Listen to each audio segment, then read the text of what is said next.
E qui chiamo Vincenzo Tripodo, l'attore e regista, ma soprattutto amico Vincenzo Tripodo. Che cosa accadrà subito dopo l'intervento, no, di Peppino Restifo? Accadrà qualcosa di magico. Semplicemente mi alzi il volume, grazie. Semplicemente nell'ambito del laboratorio che noi stiamo continuando a fare per la seconda stagione qui a RB, incentrato sulla traduzione in siciliano dal greco del 12° canto dell'Odissea, avremo come ospite all'interno del laboratorio, che in questa occasione si apre a tutti, la traduttrice, la poeta Rosa Gazzara Siciliano. È una donna di 94 anni, una mente lucidissima,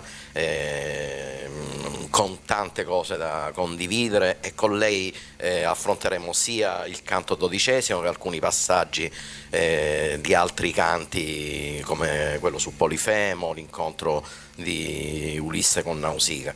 Per me è importante ed era un sogno quello di lavorare su questo testo, perché tra il cunto siciliano e il canto degli Aedi ci sono tantissimi punti in comune, e questa traduzione in particolare mi ha permesso di poter utilizzare Omero e traghettarlo direttamente sulle nostre sponde, così come lui ha traghettato su queste sponde il resto del mondo. Quindi siamo partiti dal 12° canto proprio perché è quello più vicino alla nostra geografia, quindi riconosciamo i luoghi, riconosciamo i posti, è anche un modo attraverso il laboratorio di ricostruire i miti, le loro origini, di chi era figlia Scilla, come si è trasformata, da dove viene Cariddi, le sirene cos'erano, come erano rappresentate ai tempi dei greci, no? Molti sono convinti che le sirene greche siano tante piccole Ariel, mentre invece, come vedete nel vaso che viene qui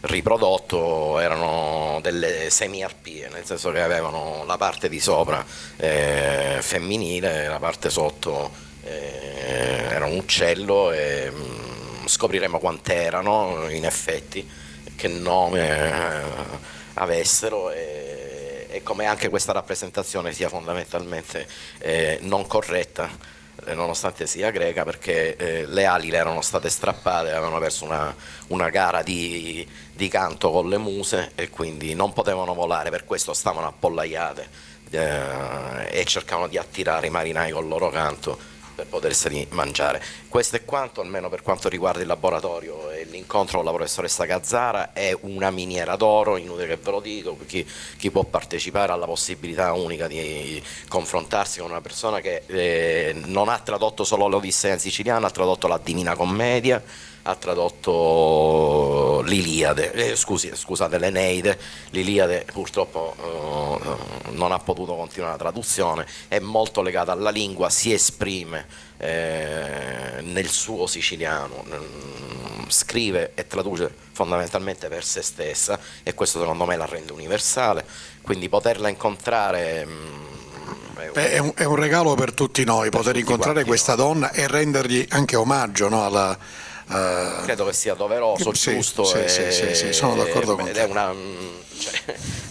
È una depositaria di tanta tradizione, ecco, che utilizziamo, cerchiamo di comprare, come il lavoro che ha fatto per esempio Sergio, su Maria Costa, un'altra grande voce siciliana. Adesso ne parleremo. Sì, puoi andare Vincenzo, ma poi ti chiamerò fra poco. Grazie a Vincenzo.